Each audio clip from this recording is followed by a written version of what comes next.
నమాజు గురించి ఖురాన్ హదీసుల్లో దలీలు ఉంది, రోజాలు గురించి ఖురాన్ హదీసుల్లో దలీలు ఉంది, జకాతు గురించి ఖురాన్ హదీసుల్లో దలీలు ఉంది, హజ్ ఉమ్రాల గురించి ఖురాన్ హదీసుల్లో దలీలు ఉంది, కుర్బానీ గురించి ఖురాన్ హదీసుల్లో దలీలు ఉంది, బక్రీద్ రంజాన్ పండుగల గురించి ఖురాన్ హదీసుల్లో దలీలు ఉంది.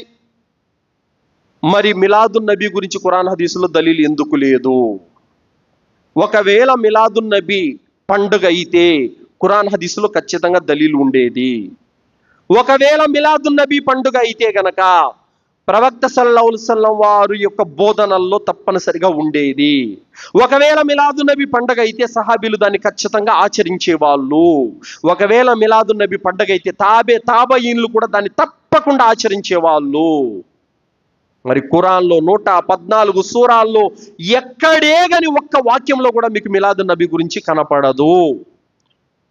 సహీహ్ బుఖారీ, సహీహ్ ముస్లిం, ఇబ్నే మాజా, తిర్మిజీ, నసాయి, అబూ దావుద్ ప్రతి హదీస్ గ్రంథంలో కూడా ఒక్క వాక్యం కూడా మిలాదున్ నబీ పండుగ గురించి మీకు దలీల్ దొరకదు. సహాబీల జీవితాల్లో ఏ ఒక్క సహాబీ జీవితంలో కూడా మీకు దలీల్ దొరకదు. ఎందుకు ఈరోజు మేము నమాజ్ చదువుతున్నాం? ఖురాన్ హదీసుల్లో ఉంది కాబట్టి నమాజ్ చదువుతున్నాం.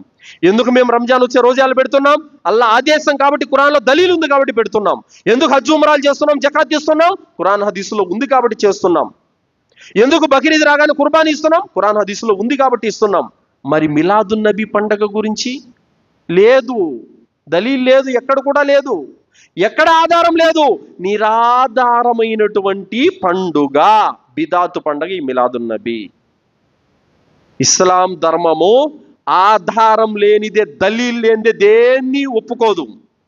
దలీల్ లేని దేన్ని కూడా ఇస్లాం ఒప్పుకోదు. వమన్ యబ్తగి గైరల్ ఇస్లామ దీనా ఫలన్ యుక్బల మిన్హు వహువ ఫిల్ ఆఖిరతి మినల్ ఖాసిరీన్. ఎవరైతే ఇస్లాం ధర్మం కాని దాన్ని ఎవడైనా తీసుకొని వస్తే ఫలన్ యుక్బల్, అల్లా దగ్గర అది స్వీకరించబడదు.